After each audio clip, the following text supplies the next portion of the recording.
name is Muhammad Farid Iskandar bin Alias. I will present about the part traditional budget system. And as we know, traditional budget system is the first budgeting system adopted by Malaysian government. It is from 1961 and was prior to 1969. It known as incremental budgeting or line item budgeting. Under TBS, the detailed budget expenditure is entirely based on line item expenditure or objective of expenditure.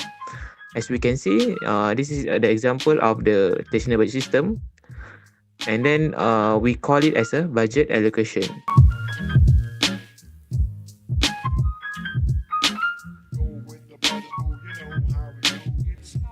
And now, the fact involved in the budget allocation process, which first government agency will submit the proposal to Treasury in terms of the type expenditure to be made. And the second one is Treasury will compile and modify the proposal, and then will submit the proposal to the Parliament in the same object as the expenditure. And the third one is the Parliament usually make line item appropriation after revising the proposal. It is alongside with the object of expenditure input line. My name is Nurul Khairida Abdullah, and today I am going to present about program and performance budgeting system. Four major elements of PPBS, which is identifying objective, program planning and structuring, developing performance indicator, and performance evaluation. Identifying objective means setting out in clear terms the purpose for which an organization exists. It enables management to avoid duplication of functions of the various departments within an organization. It also enables the manager to make a better and firm decision. An efficient management can identify and formulate objectives in a clear, precise, and concise manner.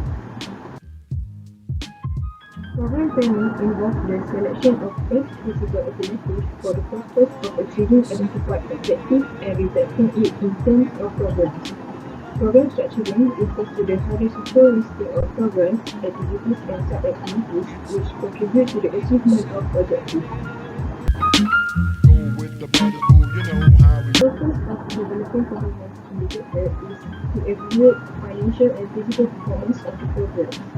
It involves the identification and selection of suitable units of measurement which reflect the output of each activity and program in either qualitative or quantitative terms. We can make comparisons between actual output with the planned or targeted output and identify the causes for a variance between the two. The main purpose for performance evaluation is to assess the relevance, results, and impact of the program for each agency. The process of making comparison between the actual output for a given period with the planned or targeted output for the same period and identifying the cause for any variance between the two. The results provide information as to whether the programs have been realistically planned and properly managed.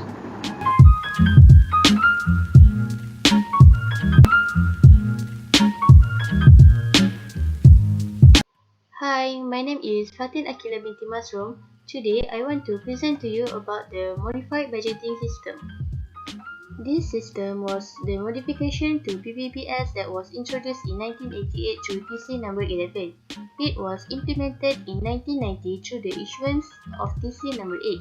Similar to PPBS, MBS is a management system that focuses on the relationship between input, output, and impact. Objective of MBS. Firstly, to improve allocation of resources to government programs via the budget process in order to best satisfy the government policy objective within its overall fiscal constraint. Secondly, to improve the effectiveness and efficiency of government programs by fostering a more conducive management environment. Thirdly, to strengthen mechanism for the accountability of controlling officers and program managers, not only in terms of compliance with rules and regulations, but particularly in terms of the efficiency and cost effectiveness of program delivery to the government's clientele.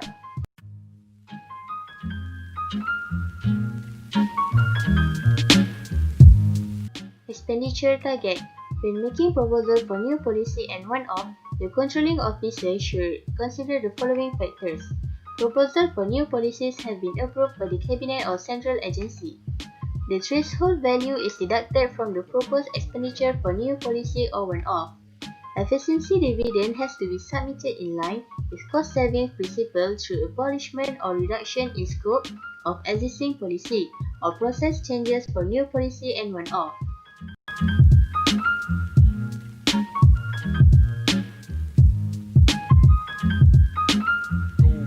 Hi, my name is Farid Zakwan. So here is outcome-based budgeting. Introduction to OBB. Outcome-based budgeting is a continuous process under outcome-based approach with the objective to achieve the results determined under National Result Framework. OBA is the planning framework used by the Economic Planning Unit of the Prime Minister Department to plan the outcome at national level.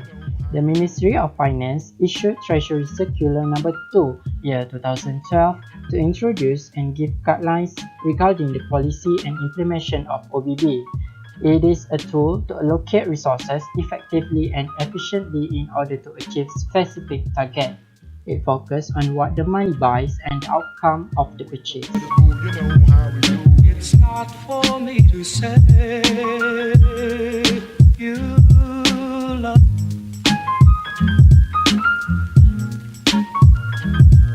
It's not for me to say. Strategic cycle of OBB, outcome-based planning, developing the strategic result framework for the ministry, budget preparation, preparing the resource requirement to drive the ministry result, monitoring and evaluation, managing information for monitoring, evaluation, and decision support system, reporting of result, performance reporting, and policy formulation. Okay, top-down approach for budgeted planning and bottom-up approach for budget preparation. Top-down, starting from the national level to lower level. It also can be implemented for bottom-up approach, starting from the lower level to the upper level.